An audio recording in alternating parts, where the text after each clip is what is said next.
So that is the backdrop to which LeBron is entering his 20th season. He will turn 38 in December. And today, he became eligible to sign a 2-year extension that is worth $97 million with the Lakers. And by agreeing to that new contract, James would bump his career earnings up to $532 million, the most ever for an NBA player. And somehow, that number, it's probably still less than the actual value that LeBron brings both on and off the floor. And James is on the brink of making even more history. He enters this season just 1,326 points away from passing Kareem Abdul-Jabbar for the most in NBA history. And since joining the Lakers, LeBron has played around 56 games per season, so he would need to average 24 points at that rate, a threshold he's crossed literally every year since his rookie season. But as we know, LeBron, he keeps playing mainly to win championships, right? He's already got 4, and he wants to be the only active player to get to that number 5. But he's missed the playoffs twice in his 4-year tenure with the Lakers. He missed the playoffs just twice in the first 15 years of his career, and whether or not he's able to win another ring if he signs that extension to stay in LA, that remains to be seen. So, Dave, I want to start with you here. What is the latest regarding any conversations between LeBron's camp and the Lakers over the past 24 hours? Well, Malika, even though we were circling this August 4th date on our calendar, there is nothing imminent, sources tell me, between the Lakers and LeBron's camp in terms of coming to an agreement on a deal. Now, it could look a variety of ways if they come to that agreement. It could be the 2-year, $97 million extension. It could be a 1-year, $47 million extension with a player option to give them some security.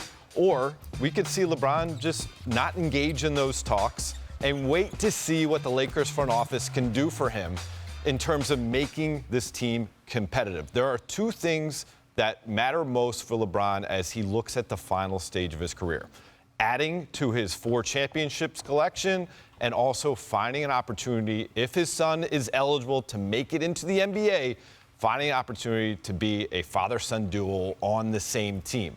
Theoretically, the Lakers can provide both of those opportunities to LeBron. They can offer him the money. They can say, guess what? We're about championships ourselves. We made some bad decisions last year. We're going to make up for it and give you a much more competitive roster, and we will find a way to get Bronny on this roster when he is eligible. Wow. All those things can happen in LA. Right. Just right now, LeBron is not engaging in talks in terms of signing that extension right away. Right away, so nothing is imminent. Perk, do you think LeBron should re-up his deal in order to provide, let's call it stability in LA, or wait, keep some leverage over the Lakers here?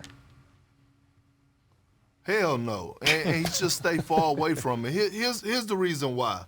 I look at LeBron James last year, he averaged 30, okay? He averaged 30. He held up his end of the bargain for us contributing, landing all out on the line, being ready for the moment, things of that nature. Now, he has to have some type of leverage where he holds the front office accountable to make moves, whether that's trading Russell Westbrook, whether that's seeing how the season start, getting off to, seeing if they get off to a great start and they can add pieces at the trade deadline. I get all the talk that Bron wants to play with Bronny, and rightfully so, and that's facts. But at the end of the day, as of right now, LeBron James wants to win championships. Okay, LeBron James wants to be in the NBA Finals. And how is he going to do that? He's going to do that by putting the right pieces around him to help him be successful. So if I'm LeBron James, I would not sign the contract or even entertain it, because a person or an organization not knowing what LeBron is thinking is a scary feeling for the Los Angeles Lakers, and that could make them go out there